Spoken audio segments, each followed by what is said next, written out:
That party last night was so amazing. I'm so glad you invited me. What party? Did you hear what her parents did when they found out? Found out what?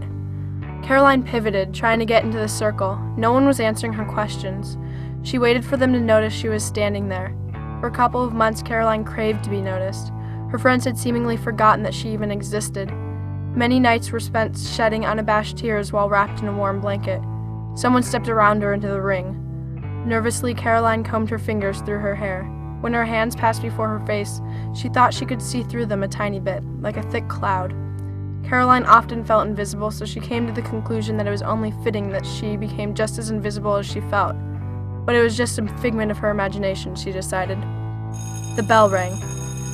In class, Caroline had her notebook out, looking at the questions she answered for homework the night before. "What is a hyperbole?" the teacher droned. Classmates stared at the wall or scratched curse words into the desks. Caroline raised her hand. "Anyone?" the teacher prompted. The kid behind her yawned. Caroline extended her arm.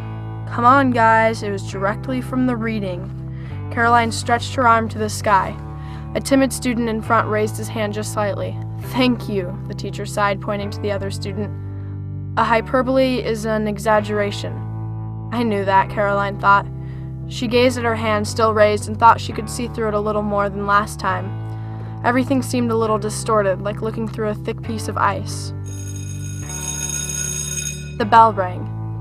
At lunch, she was quick to discover that everyone had left campus to go out to eat, leaving her isolated. Caroline sat against a wall, her backpack mimicking her slump. She choked on the silence. Footsteps came down the hall, exciting her, but it was just the old math teacher with a limp. Her head shot up, hoping he was coming to ask her about her missing math homework, or anything. But he just turned into his classroom, not even passing a glance at her. She scrutinized her backpack and then her foot. This time, Caroline knew she wasn't imagining. She could actually see through it. She marveled at how the light refracted through her toes, like through a thin fog. The phone rang. As she walked into her house, 365 Sparska Drive, Caroline's mom was on the couch talking on the phone. Her head cocked to one side to hold it while her arms gestured ecstatically as she spoke. "Of course I read the book for book club this week. What else would I be doing?" "Hi, Mom." No, I said I would bring the casserole, so I will bring the casserole." "School was fine, Mom." "Jell-O? What a horrible excuse for a dessert." "I don't think I'm learning anything. Maybe I should drop out, Mom." "Well, of course you can't directly tell her. That would just be rude." She dragged herself upstairs. Caroline was going to start on her homework, but she was too hungry to concentrate. Sitting at her computer, she passed the time staring at the keys through her fingers as if they weren't tangible, merely raindrops on the keyboard. The oven timer rang. Caroline slid into her seat at the table next to her dad. He and her mom debated about their taxes. It was November 16th. She pushed the keys around her plate. He tugged at his collar.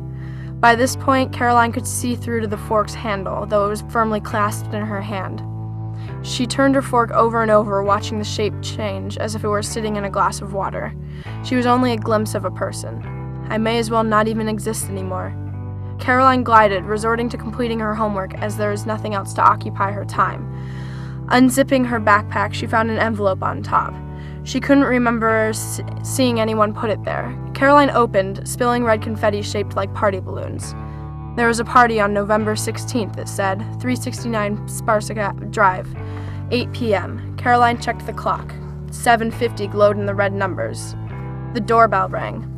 The door swung open as if on its own. Hesitantly, Caroline walked in and looked around.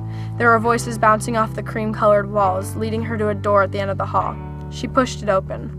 Around her, Caroline could barely detect the other guests, but it wasn't dark. No, she could perceive them. She could see through them. From the glass coffee table, Caroline picked up some potato chips. The guests chatted in small circles. She could feel herself faded fast, until someone smiled. Not ambient like the grins on the faces that could barely be seen when she looked straight at them, but direct. A boy with a soft face was looking right at her. Hi, I'm Josh. I'm Caroline. This is my party. Following the sweeping motion of his arm, Caroline looked around the room again. Everyone was like her.